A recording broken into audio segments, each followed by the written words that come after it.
Welcome to 701 Civics, the show that seeks to provide listeners with a greater understanding of state and local government in North Dakota. I'm your host, former social studies teacher Brian Pechtel, and I hope you'll join me as we learn together by visiting with a variety of elected officials and leaders throughout the state about the role of state and local government in the everyday lives of North Dakotans. Hi, everybody, and welcome back to 701 Civics. I'm your host, Brian Pechtel, and joining me this week is...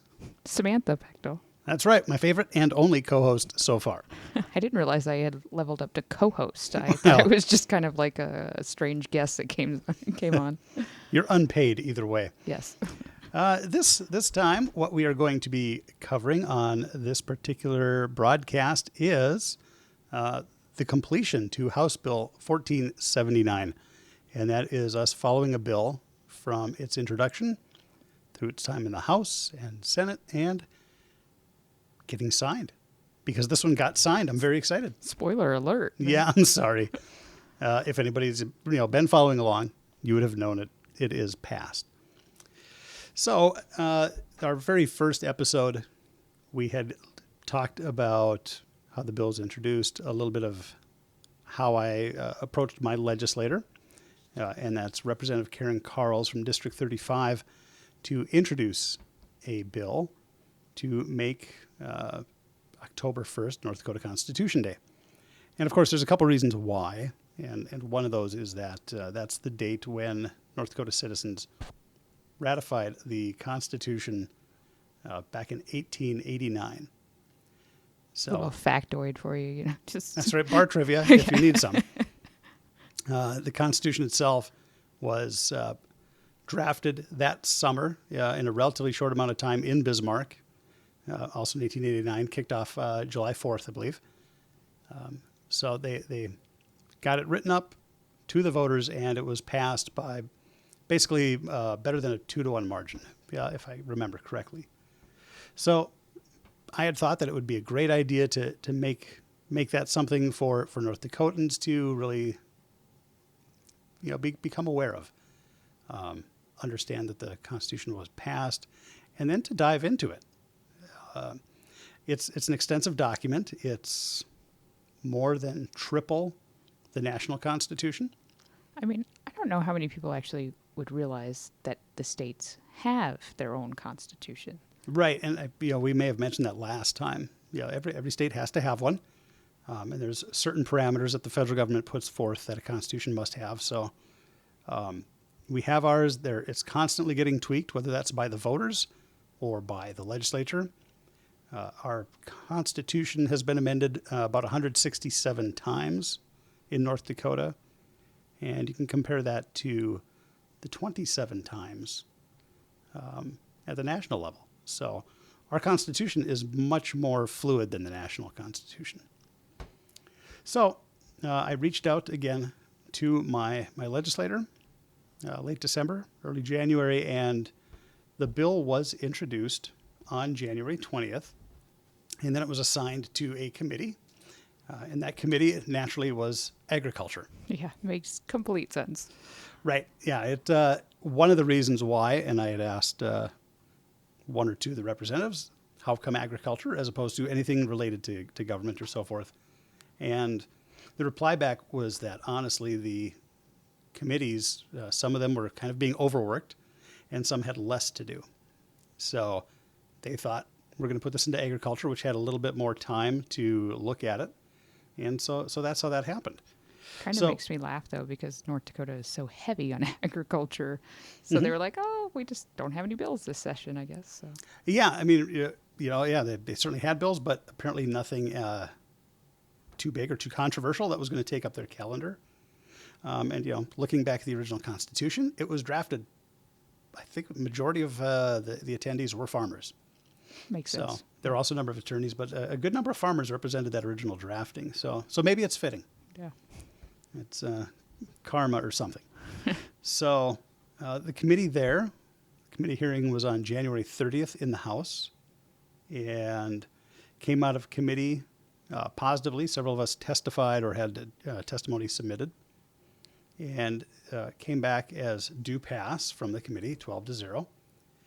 And on January 31st, the very next day, which was kind of a shock to me, we weren't sure exactly when it was going to go back on the floor to get voted on. And they did introduce on the 31st, and it passed 88-0. That's good. So there were 6 absent members, so they were unable to vote on it, but it was passed 88-0. And then, as is the process, it then goes from the House over to the Senate. So that was received in the Senate on the 3rd of February, so just a few more days, because I believe the 31st was a Friday. So it was received on the 3rd, got its first reading on February 13th, so about 10 days later. This time it was referred to state and local government. That's more proper. Well, it seems like it. It's the state document, if you will. And then nothing happened. Yeah, we were looking. I was conferring with Representative Carls about when this would actually be getting to the committee and when the hearing was going to take place, and she really didn't know either. So it was just kind of really sitting in limbo, and there's multiple reasons for that. Primarily, there's been a lot of different big pieces of legislation this year.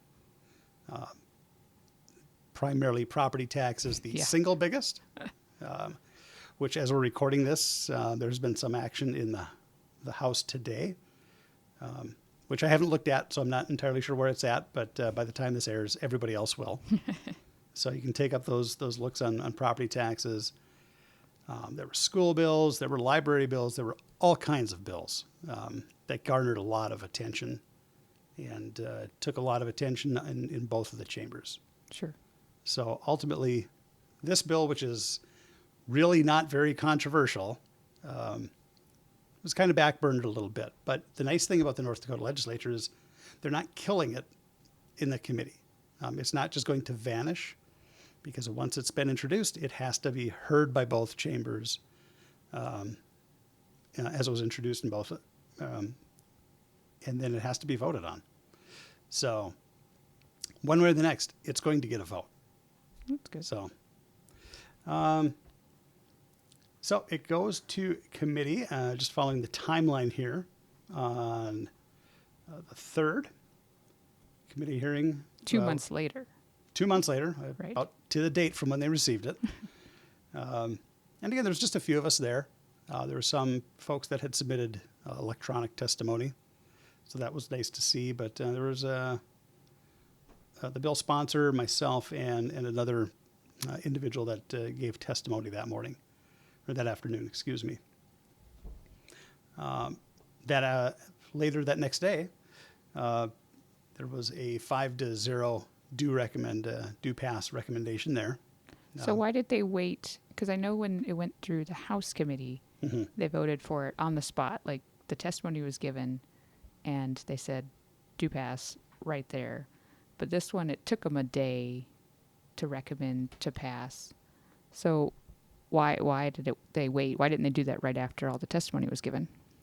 Couple guesses. I don't know if they were waiting for the chair of that committee to come back. The chair was out of the hearing. Actually had another appointment, another meeting someplace else, so she could not be there. Okay. So I don't know if they were trying to give her time to get back for that vote or not. In the end, she wasn't able to make that vote at all. Oh. The recommendation vote. So it was 5 recommend, 0 to not recommend, and then 1 not present. Sure. So it could have been that they were waiting on that, but they did have another bill getting testimony right after. So they wanted to jump into that one as well. Okay. So, maybe it was just a timing thing of schedules and. Yeah. Okay. Yeah. I didn't ask. So there we go. Faux pas on my part. So that's on April 4th. And on April 8th, again, the bill was brought back to the Senate, had a second reading, and it passed. Yay. Not unanimously, which, as the person who asked for the bill, breaks my heart, but Maybe that person was going with like only George Washington should get a unanimous vote. I don't. Yeah, maybe. That's where we're going with. Ironically, it was the chair of that state and local government who voted against it. The one that wasn't present at the committee meeting? Yes. That's okay. That's kind of funny. It is. I really, really want to ask why, but hey. So yeah, it passed 45-1, and one abstention. Someone wasn't there again. Sure. So because there's 47 members in the Senate, 94 in the House. After this, it goes back to the House. Now this bill, there was nothing added to it. There were no amendments. The language never changed. So it didn't have to go to a conference committee, which is what has happened to a number of bills, particularly, again, I'm just going to use the property tax as an example. That's gone back to conference committee. Budget bills for different departments or branches of government, like the judicial branch, theirs went to a conference committee with the House and Senate. But Is we don't the have to worry. conference committee different from the agricultural committee in the House or the state and local one from the Senate? Yeah, it's going to be made up of members from both of the chambers, some Okay. from the House, some from the Senate. And they kind of get together if there's any sticking points toward the one chamber or the next, change some of the wording. They're going to get back together and try to figure out what is acceptable. What can they change in that bill to make it passable in both houses? Okay, so this is the committee that's going to meet and make the compromise. Right. Okay. The difference here is that they don't receive testimony. So the testimony has been given in both of the preliminary hearings, if you will. And at this point, there is no more public input. So those changes are made by the members of the legislature, and then it would get funneled back to each of the chambers for a vote again. So basically it starts over. Sort of. Yeah. Okay. Yeah. And, for better or worse, there's no more public input on that. So nobody's really jumping up going, you guys have added this in from the other chamber. We don't like that as a member of the public. That's an interesting sidebar there. Yeah. And again, is there debates in the background outside of committees? There certainly could be on some of the other bills. We could, property tax and so forth. I'm sure there's a lot of lobbying going on between members themselves, governor's office and so forth. So, if you walk through the chamber, if you walk through the hallways of the legislature, you see lots of little side conversations happening outside the chamber. It's around the water cooler. Yeah, exactly. And it's no different there than it is in Washington, D.C. Sure. Just at the local level, you can actually observe this stuff. So that's kind of fun if you're in the building to see that. And again, there is a rumor that today that we're recording this, it's May 2nd. The legislature could be out as early as the 3rd if they go to session on Saturday, or very early next week. So some of the legislators were packing up their little work areas. Some were carrying their materials out to their vehicles already. So they're getting ready to go home. They're limited to 80 days. They're trying to reserve several just in case they have to be called back. So then they don't need a special session. They'll just come back for those so many days. Yeah, potentially. However many they leave extra. Like I said, constitutionally, they're limited to 80 days every 2 years. The governor, however, can call them back, conferring with the House and Senate, if the governor decides to do so. We don't know just yet. One of the reasons they said they're keeping a few days is because of the fiscal uncertainty coming out of Washington, D.C. Oh. So they said if we need to readjust some items in the state budget, they can come back and do that either on their own for a few days or at the behest of the governor. Sure. So, all right, well, let's continue on our timeline. Yes. So once it's passed in both of the chambers, in the Senate, on April 14th, it was signed by the president of the Senate, and in North Dakota, that's the lieutenant governor, who is Michelle Strinden currently. So she signs that. That's good because I was like, president of the Senate? Who's that? Right. Yeah. It's the day job of the lieutenant governor for those 80 days. A lot Nice. of people ask, what does a lieutenant governor do? Ours Topic. plays a very active role during the day in, day out. Yeah, I think that's a topic for a future podcast, is the lieutenant governor. I'll see if she or another former lieutenant governor has been around, available. That would be great.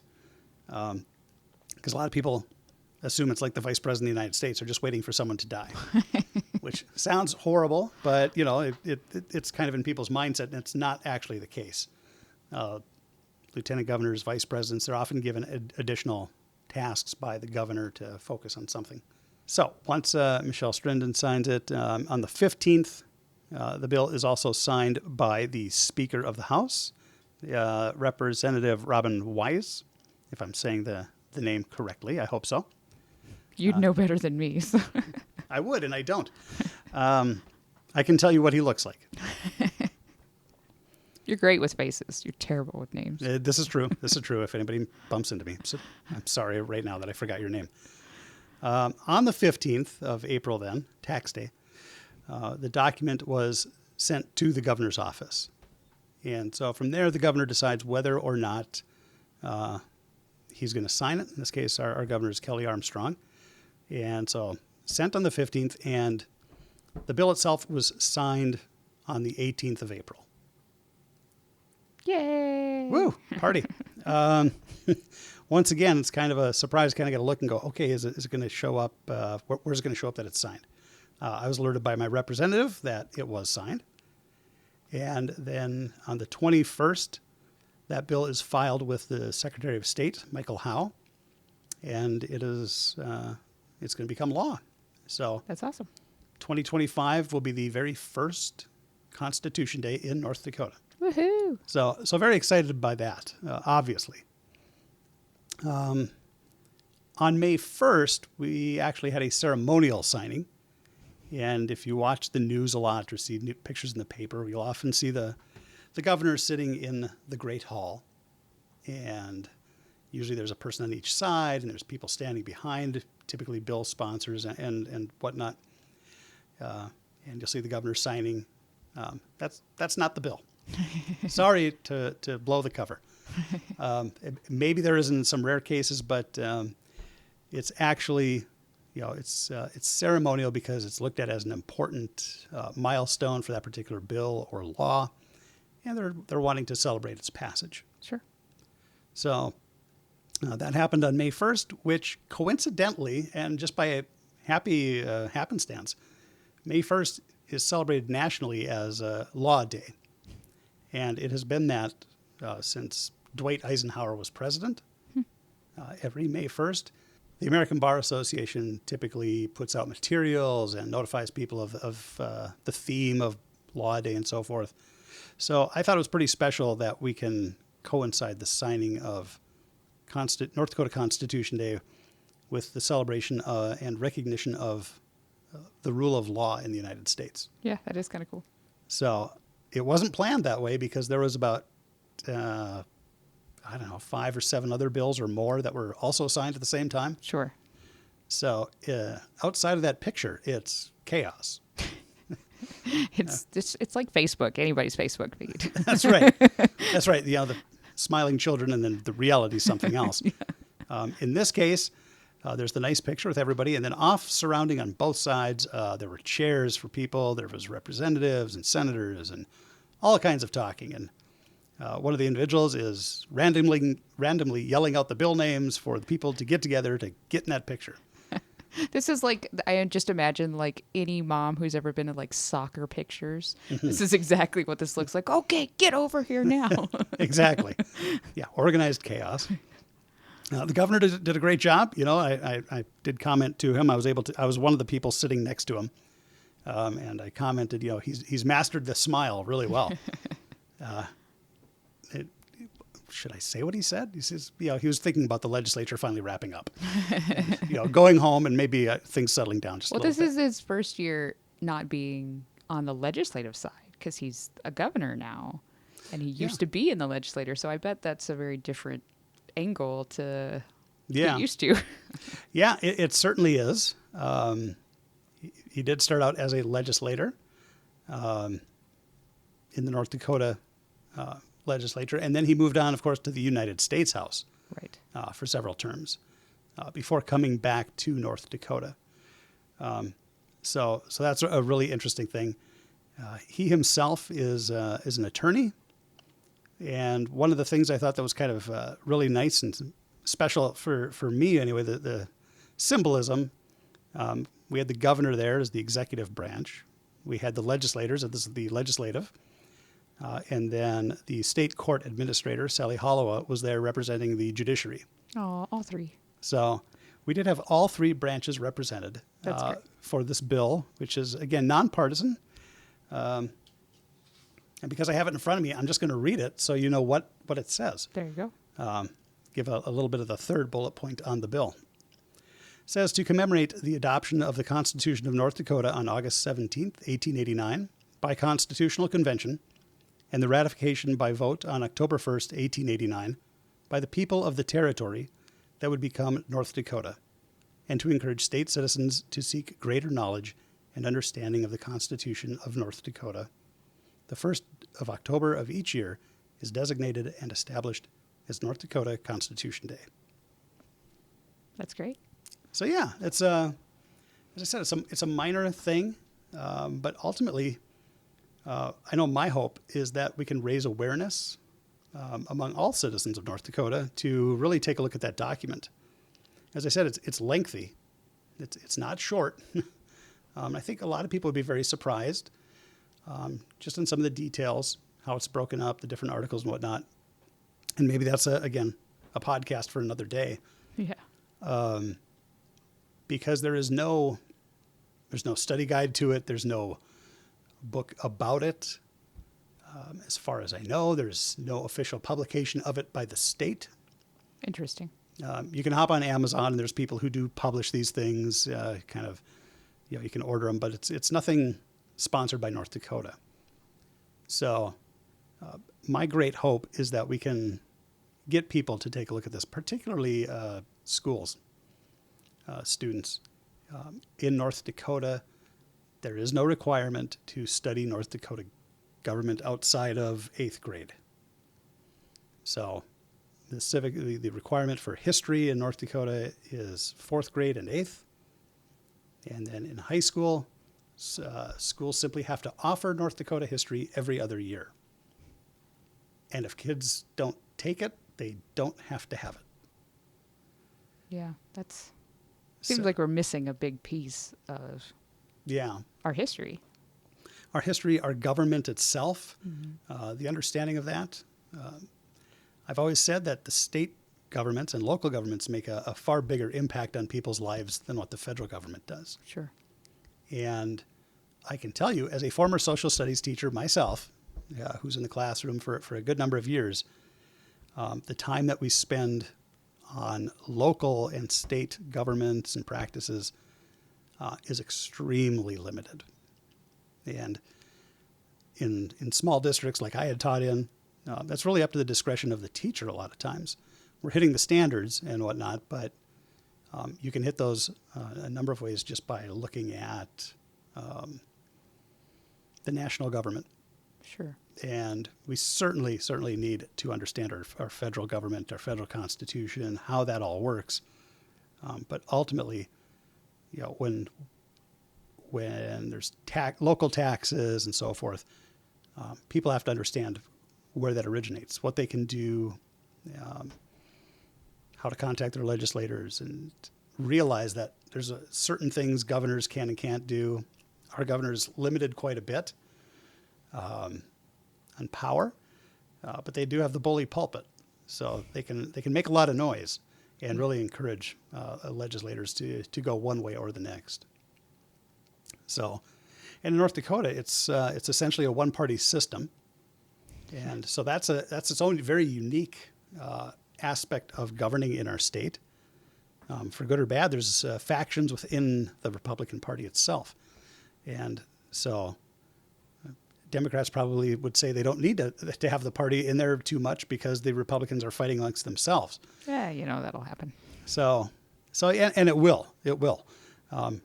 In the previous episode with Governor Ed Schaefer, he kind of alluded to that. Right. He thought that there should be a much more even split because it would represent more North Dakotans and whatnot. That's always up to the voters. And term limits, that's another thing that's going to influence that. And that was one of the other bills, or a couple of bills that took up a little bit of the session as well. Some good discussion on that for the last amendment that was approved to the Constitution. So we'll see if voters get to vote on that in the next session, in the next election. We're not sure yet. I think the Secretary of State has to make that determination. But, it's good to go and read the Constitution. We were just, I was reading it just the other day, the most recent amendment on term limits. And on one hand, it looks very clear as to when it should take effect for the people in the legislature. But there is some discussion among people that it's not the way that I read it. So whether or not it'll end up in court again, we'll see. Interesting. So again, my goal is to really kick in gear something that we can do at the schools.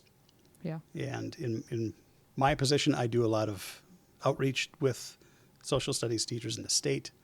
I push for civics education.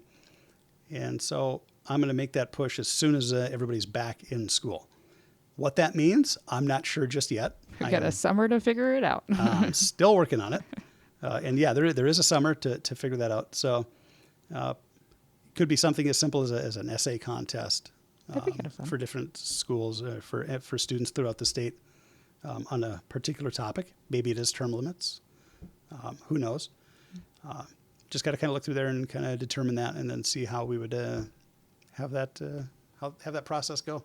So I'm excited though. This was a learning experience for me. Yeah. I've never testified before the legislature before. It's very painless. And the session again is pretty much wrapped up, but in the next 2 years, for listeners, if there is legislation that you think needs to happen, reach out to your legislators. You'll be surprised how amenable they are to introducing bills. To the tune of around 1,000 of them this year again. Yeah. And this is one of them. Yeah. So I'm as guilty, I guess, as the next. But be part of that process. If you think something really needs changing, really needs addressing, you can be a catalyst for change. Mm-hmm. Get out, learn your legislators' names, reach out to them. Most of them are more than happy to visit with their constituents. Sure. I mean, don't just complain. Right. Yeah. Action step, Yeah, we can complain about everything. So you just have to get out and do something.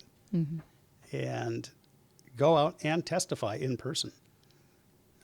Everything gets testimony. Sometimes they might limit time just depending on how much there is available or not. But really, get out, get your voice heard. And you don't have to just contact your legislator. You can contact others, encouraging them to understand your point of view. Sure. So there's lots of opportunities, and you can run for office. You could? Roughly, I believe it's a third or so of our legislators up for election every couple of years. So the opportunities are there. Term limits are in place. So at some point, there will be much more turnover, mandatory. That's true. For some folks. And even recently, about a third of the House had changed over, and that was without term limits. So the opportunities for people to run for the legislature to make changes that they feel are necessary to represent their people in their district, the opportunities are there. So that is our bill.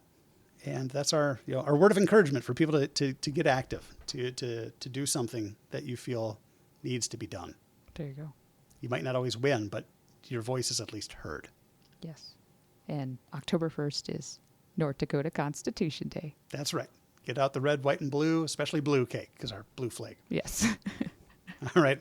Thanks again, everybody, for joining us here on 701 Civics. See you next time. Bye.